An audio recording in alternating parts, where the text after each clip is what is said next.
सहज समाधि।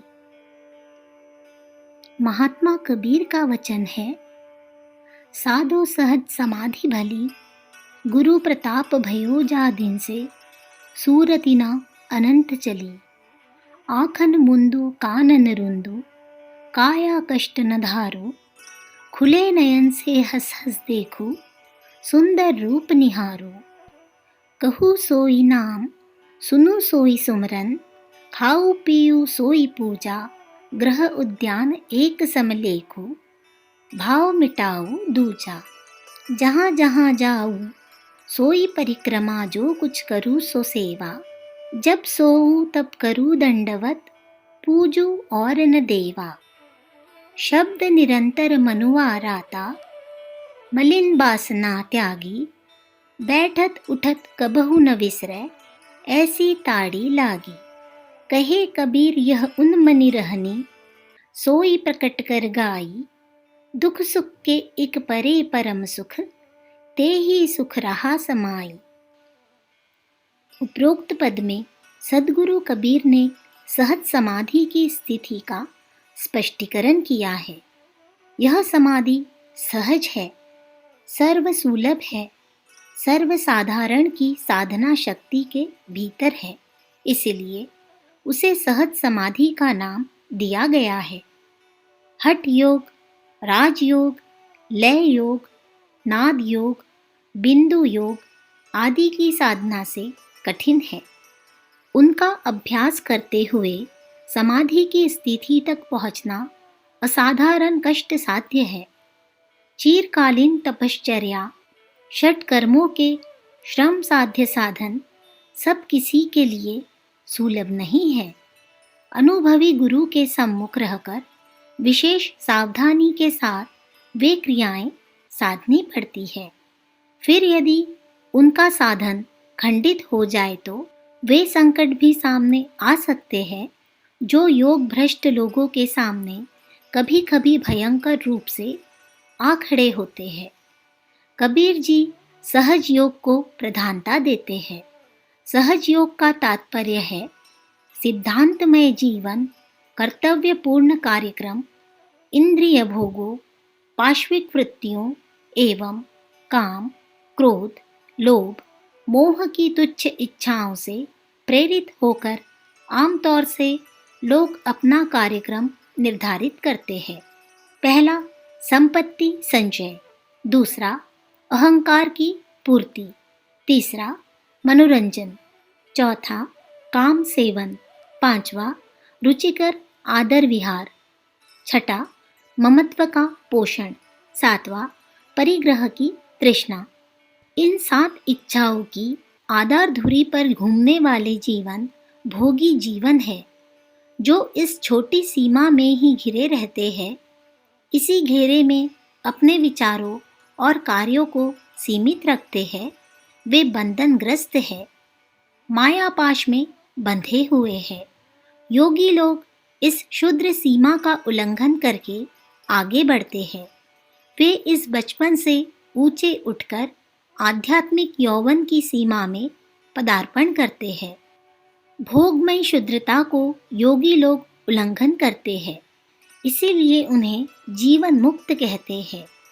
योगियों का जीवन आदर्शमय होता है, अथवा यूँ कहना चाहिए कि जिनका जीवन सिद्धांतमय आदर्शमय है वे योगी है। जो वासना और तृष्णा से प्रेरणा ग्रहण नहीं करते, जिन्होंने तुच्छ स्वार्थों को महत्व देना छोड़ दिया है और आदर्शों की, सिद्धांतों की स्थिरता के ऊपर खड़े होकर जीवन की गतिविधि को चलाते हैं, वे योगी है। योगी की आधारशिला यही है। अब आगे के साधन, अभ्यास, स्थूल भिन्न भिन्न है। उनकी कार्यप्रणाली पृथक पृथक है।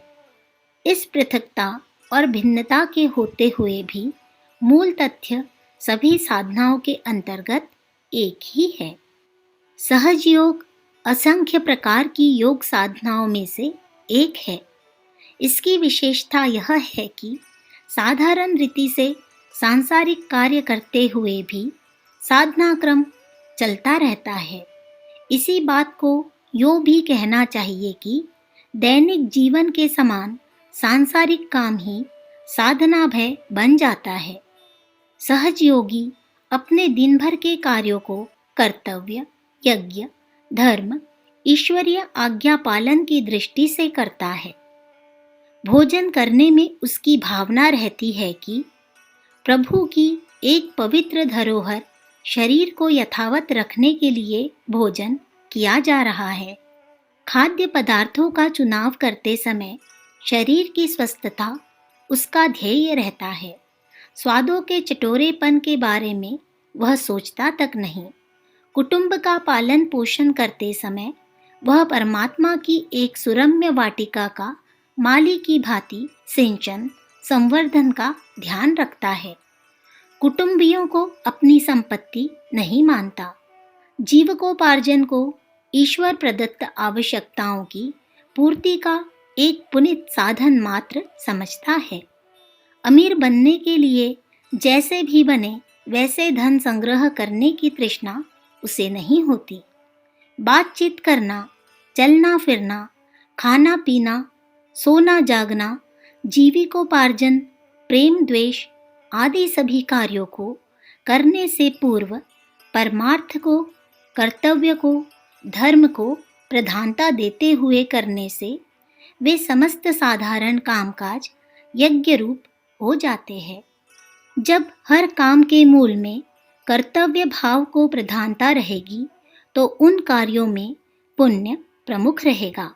सद्बुद्धि से, सद्भाव से किए हुए कार्यों द्वारा अपने आप को और दूसरों को सुख शांति ही प्राप्त होती है। ऐसे सत्कार्य मुक्तिप्रद होते हैं, बंधन नहीं करते। सात्विकता, सद्भावना और लोक सेवा की पवित्र आकांक्षा के साथ जीवन संचालन करने पर कुछ दिन में वह नीति एवं कार्य प्रणाली पूर्ण तथा अभ्यस्त हो जाती है और जो चीज़ अभ्यास से आ जाती है वह प्रिय लगने लगती है, उसमें रस आने लगता है।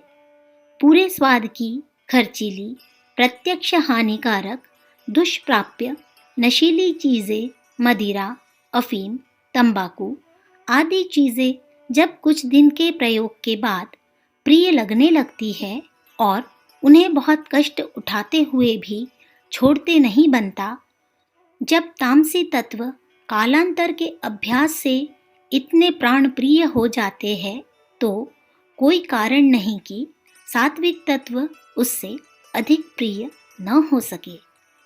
सात्विक सिद्धांतों को जीवन का आधार बना लेने से, उन्हीं के अनुसार विचार और कार्य करने से आत्मा को सत तत्व में स्मरण करने का अभ्यास पड़ जाता है। यह अभ्यास जैसे जैसे परिपक्व होता जाता है वैसे वैसे सहज योग का रसास्वादन होने लगता है, उसमें आनंद आने लगता है। जब अधिक दृढ़ता, श्रद्धा, विश्वास, उत्साह एवं साहस के साथ सत्परायणता में सिद्धांत संचालित जीवन में परायण रहता है तो वह उसकी स्थायी वृत्ति बन जाती है। उसे उसी में तन्मयता रहती है, एक दिव्य आवेश सा छाया रहता है। उसकी मस्ती, प्रसन्नता, संतुष्टता असाधारण होती है। इस स्थिति के सहज योग को समाधि या सहज समाधि कहा जाता है। कबीर ने उसी समाधि का उपरोक्त पद में उल्लेख किया है। वे कहते हैं कि हे साधुओं, सहज समाधि श्रेष्ठ है। जिस दिन से गुरु की कृपा हुई है, यह स्थिति प्राप्त हुई है, उस दिन से सूरती दूसरी जगह नहीं गई, चित्त डामाडोल नहीं हुआ। मैं कान रूंध कर कोई हठयोग की काया कष्टदायिनी साधना नहीं करता। मैं तो आंखें खोले रहता हूँ और हंस हंस कर परमात्मा की पुनीत कृति का सुंदर रूप देखता हूँ। जो कहता हूँ सो नाम जप है, जो सुनता हूँ सो सुमिरन है, जो खाता पीता हूँ सो पूजा है। घर और जंगल एक सा देखता हूँ और द्वैत का भाव मिटाता हूँ। जहाँ जहाँ जाता हूँ सोई परमात्मा है और जो कुछ करता हूँ सो सेवा है। जब सोता हूँ तो वही मेरा दंडवत है। मैं एक को छोड़कर अन्य देव को नहीं पूजता। मन मलिन वासना छोड़कर निरंतर शब्द में अंतःकरण की ईश्वरीय वाणी सुनने में रत रहता हूँ। ऐसी तारी लगी है, निष्ठा जमी है कि उठते बैठते वह कभी नहीं बिसरती। कबीर कहते हैं कि मेरे यह उन्मानी हर्ष शोक से रहित स्थिति है, जिसे प्रकट करके गाया है। दुख सुख से परे जो एक परम सुख है उसमें समा रहा हूँ।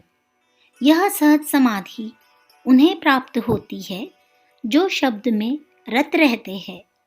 भोग एवं तृष्णा की क्षुद्र वृत्तियों का परित्याग करके जो अंतःकरण में प्रति क्षण ध्वनित होने वाले ईश्वरीय शब्दों को सुनते हैं, सत्य की दिशा में ही चलने की ओर दैवी संकेतों को देखते हैं और उन्हीं को जीवन नीति बनाते हैं, वे शब्दरत सहज योगी उस परम आनंद से सहज समाधि सुख को प्राप्त होते हैं। चूंकि उनका उद्देश्य ऊंचा रहता है, दैवी प्रेरणा पर निर्भरता रहती है, इसलिए उनके समस्त कार्य पुण्य रूप साधना रूप बन जाते हैं। जैसे खांड से बना हुआ खिलौना आकृति में कैसा ही क्यों न हो, होंगे मीठे ही। इसी प्रकार सद्भावना और उद्देश्य परायणता के साथ किए हुए काम बाह्य आकृति में कैसे ही क्यों न दिखाई देते हो, होंगे वे यज्ञ रूप ही, पुण्यमय ही। सत्यपरायण व्यक्तियों के संपूर्ण कार्य, छोटे से छोटे कार्य, यहाँ तक कि चलना, सोना, खाना, देखना तक ईश्वरीय आराधना बन जाते हैं। स्वल्प प्रयासों में समाधि का शाश्वत सुख उपलब्ध करने की इच्छा रखने वाले आध्यात्म मार्ग के पथिक को चाहिए कि वे जीवन दृष्टिकोण उच्च उद्देश्यों पर अवलंबित करें। दैनिक कार्यक्रम का सैद्धांतिक दृष्टि से निर्णय करें। भोग से ऊंचे उठकर योग में आस्था आरोपण करें। इस दिशा में जो जितनी जितनी प्रगति करेगा उसे उतने ही अंशों में समाधि में लोकोत्तर सुख का रसास्वादन होता चलेगा। अखंड ज्योति, अप्रैल 1940, पृष्ठ संख्या 5, 6, 7।